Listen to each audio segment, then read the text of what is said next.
Good afternoon. It's good to be with you on this Saturday, April 18th, 2020. I'm Joe here at First Presbyterian Church in Smithfield, and I'm glad to be back with you. Yesterday, Friday, I took a time out, a Sabbath of sorts, to attend to spiritual and I think mental health needs and to rest. But I'm thankful that I have the opportunity to be back with you all today. It is a gorgeous day here in downtown Smithfield. 4 weeks into social distancing is beginning to affect us all. We may be feeling a lot of fatigue, a lot of irritability, exhaustion, disorientation, losing our sense of chronological time, but nonetheless entering into that kairos moment of time with a sense of certain circumstances and events being what they need to be right now, and us needing to respond to what they are calmly and with a sober disposition. This season of pandemic, though, is something none of us are immune to. It may even be affecting how we dream, how we are sleeping at odd hours. Many of you are sending me supportive notes and thoughts via text and phone.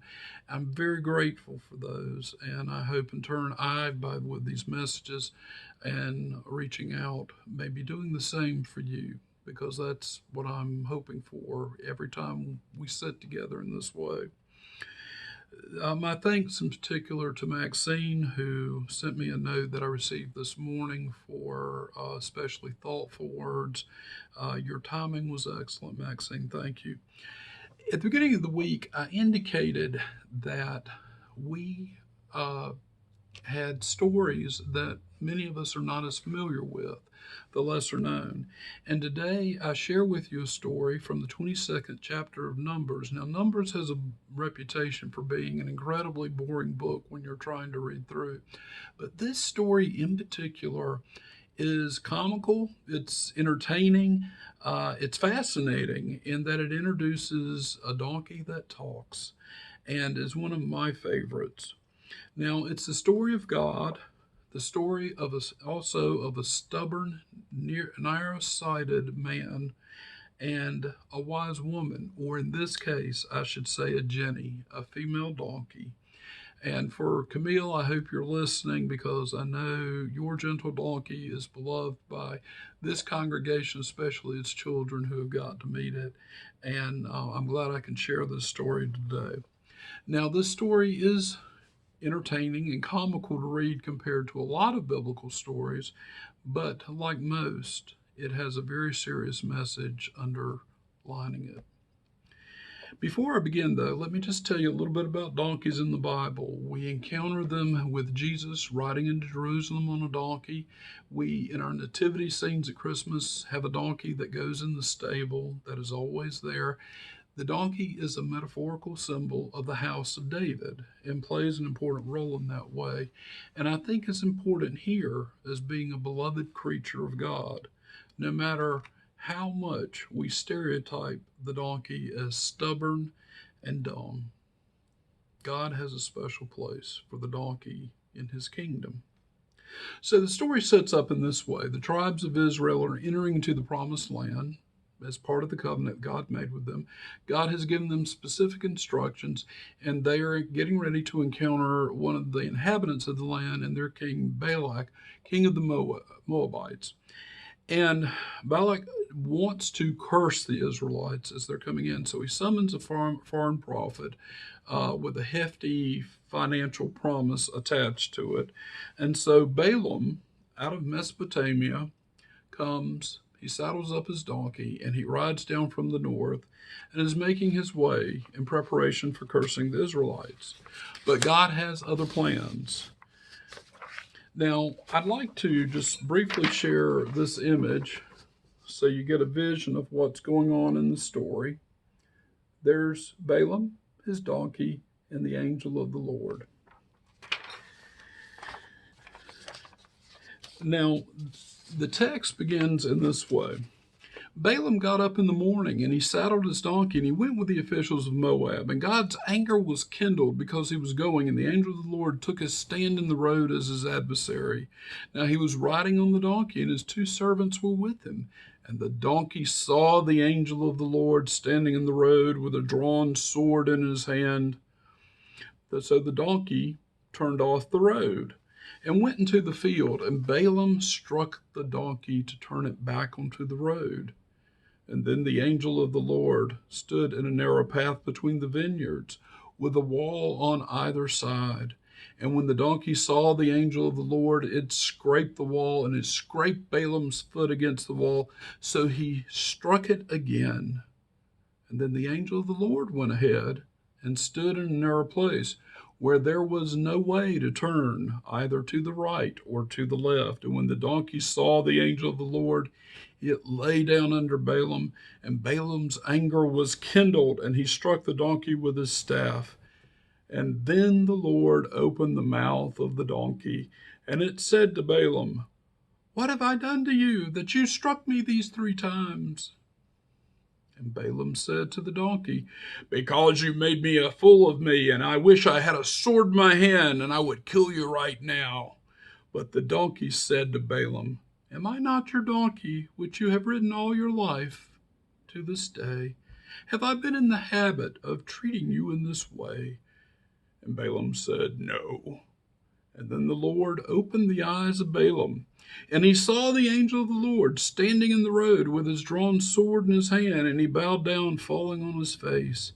And the angel of the Lord said to him, "Why have you struck your donkey these 3 times? I have come out as an adversary because your way is perverse before me. The donkey saw me and turned away from me these 3 times. If it had not turned away from me, surely now I would have killed you and let it live." And then Balaam said to the angel of the Lord, "I have sinned, for I did not know that you were standing in the road to oppose me. Now therefore, if it is displeasing to you, I will return home." And the angel of the Lord said to Balaam, "Go with the men, but speak only what I tell you to speak." So Balaam went on with the officials of Balak. The story continues in this way. Balaam the prophet blesses Israel and this infuriates Balak the king, and he calls off the deal. So here we have Balaam with a donkey who has been loyal, a creature who has always treated him well, is trying to protect him, and Balaam strikes his own donkey, his means of transportation, because he cannot see what the donkey can clearly see, and even though he's trying to protect him. The angel says, "I would have killed you had it not been for this donkey." As a child, my parents, I think, the only real frustration that I really caused them was that I was strong-willed and stubborn. And I think this is why I love the story. Thankfully for good parenting and mostly patience from many teachers, and as well as my parents, taught me to discipline this trait within myself, as I grew up, to be aware of it and not let it override good common sense. Of course, as an adult, the stubborn trait still emerges. It comes out. My parents would remind me through the years, but as an adult, I could laugh and I would look at them and smile, and I'd tell them, I think I came by it honestly.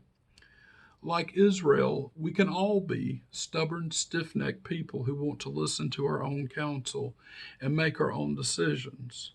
In the case of this story, it's actually Balaam, a foreigner, who's being stubborn. But the donkey is wiser and smarter in this case. It's hard, especially for us as adults, to have others give us counsel, even when it's in our own best interest. We think we know best.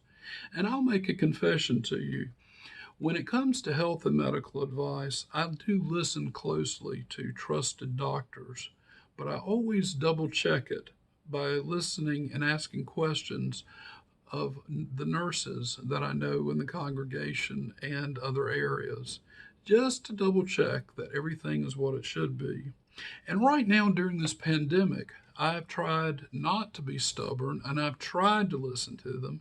And anecdotally, I'll tell you the doctors I trust, the nurses I trust, the pharmacists, all healthcare professionals are telling me, aside from essential trips, stay home, wash your hands, stay safe now so that we can do our jobs.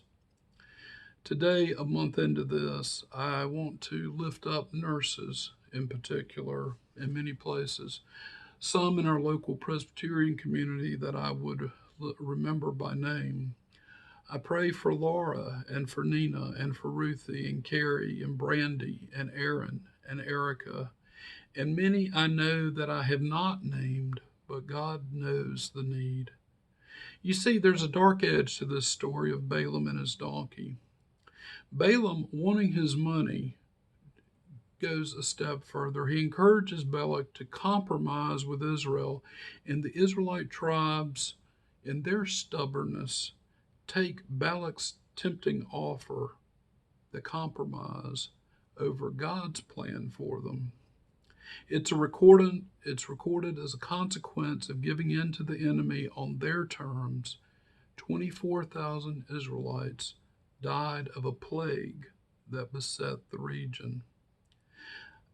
I mentioned earlier this week how important freedom of conscience is as a Presbyterian.